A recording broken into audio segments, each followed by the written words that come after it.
હાલો મારી YouTube family, તો આજે મારે બનાવવાના છે વઘારેલા ભાત। હવે તમે કહેશો કે વઘારેલા ભાતની રેસીપી તો કેટલી વાર તે શેર કરી છે, પણ એવું નથી। આજની રેસીપી છે ને એ મારા સાસુમાં આગળથી હું શીખી છું। તો પતિદેવ મને કીધું હતું કે તે જે મમ્મી ભાત બનાવે ને એ રીતના આજે તું મને ભાત વઘારેલા બનાવી દે, કેમ કે હું તો મોસ્ટલી કુકરમાં જ ભાત બનાવું છું, પણ આજે મારે લોયામાં ભાત બનાવવાના છે। તો એના માટે મેં બાફેલા બટેટા, વટાણા, ટમેટા, કેપ્સિકમ અને કાપેલી ડુંગળી અને બધા બેઝિક મસાલા બધું તૈયાર કરી લીધું છે। અને હવે એક આપણે લોહી લેશું। લોયામાં તેલ લેવાનું છે। તેલ ગરમ થઈ જાય ને એટલે એમાં લેવાનું છે રાઈ અને જીરું। આમાં કોઈ પણ જાતનો ગરમ મસાલો ઉપયોગ કરવાનો નથી, ખાલી સિમ્પલ અને સાદા જ ભાત બનાવવાના છે, તો પણ આનો ટેસ્ટ બહુ મસ્ત મજાનો આવશે।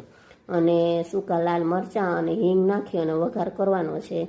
તો જો બધું તેલમાં મસ્ત મજાનો વઘાર બેસી ગયો છે। તો હવે નાખીશું કાપેલી ડુંગળી અને વટાણા, અને એ બેયને બરોબર મિક્સ કરવાનું છે। બધું મિક્સ થઈ જાય ને પછી આપણે નાખવાના છે કેપ્સિકમ બધા તેલમાં બરોબર મિક્સ થઈ જાય ને પછી નાખવાના છે અંદર ટમેટા, અને ટમેટાને તેલમાં બરોબર સાતળવા દેવાના છે, પાણી છૂટે અને તેલ ઉપર આવે ને ત્યાં સુધી। તો એ પણ બધું બરોબર મિક્સ થઈ ગયું છે, અને હવે નાખવાનો છે હળદર પાવડર અને સ્વાદ પ્રમાણે મીઠું લેવાનું છે।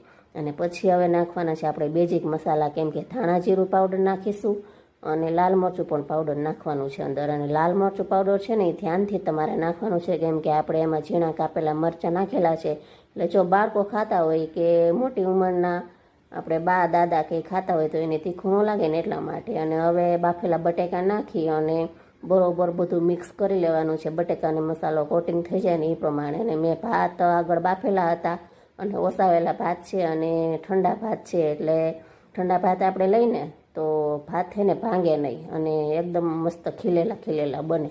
એટલે જો બધું મસ્ત મજાનું મેં ભાત અંદર નાખી અને મિક્સ કરી દીધું છે। અને થેન્ક યુ સાસુમાં, તમે મને આટલી મસ્ત મજાની રેસીપી શીખવાડીને એના માટે। અને સોરી હો, કાંઈ બોલવામાં ભૂલ થઈ જાય ને તો, અને ન સમજાય તો તમે સમજી લેજો પણ। અને હવે ભાતને પ્લેટમાં લઈ લીધા છે, કોથમીર નાખી અને જો કોથમીરથી ગાર્નિશિંગ કરી લેવાનું છે। અને ભેગું સલાડ આપણે મૂકવાનું છે, એના માટે છે કાકડી અને ડુંગળી અને લીંબુની સ્લાઇસ તો અચૂક જ આમાં તમે મૂકજો, કેમ કે લીંબુ વગર ભાત તો અધૂરા જ છે। તો આવી જ રીતના અલગ અલગ રેસીપી હું તમારી આગળ રજૂ કરીશ। દાદીમા પાસેથી શીખેલી, નાનીમા પાસેથી શીખેલી, મમ્મી આગળથી શીખેલી બધી અલગ અલગ રેસીપી હું તમને શેર કરીશ। તો મળીએ નેક્સ્ટ વિડીયોમાં। જય દ્વારકાધીશ। લાઇક શેર સબસ્ક્રાઈબ, ને તમને મારો વિડીયો કેવો ગમે ને એ મને કમેન્ટમાં જરૂર જણાવજો। તો આવજો, જય શ્રી કૃષ્ણ।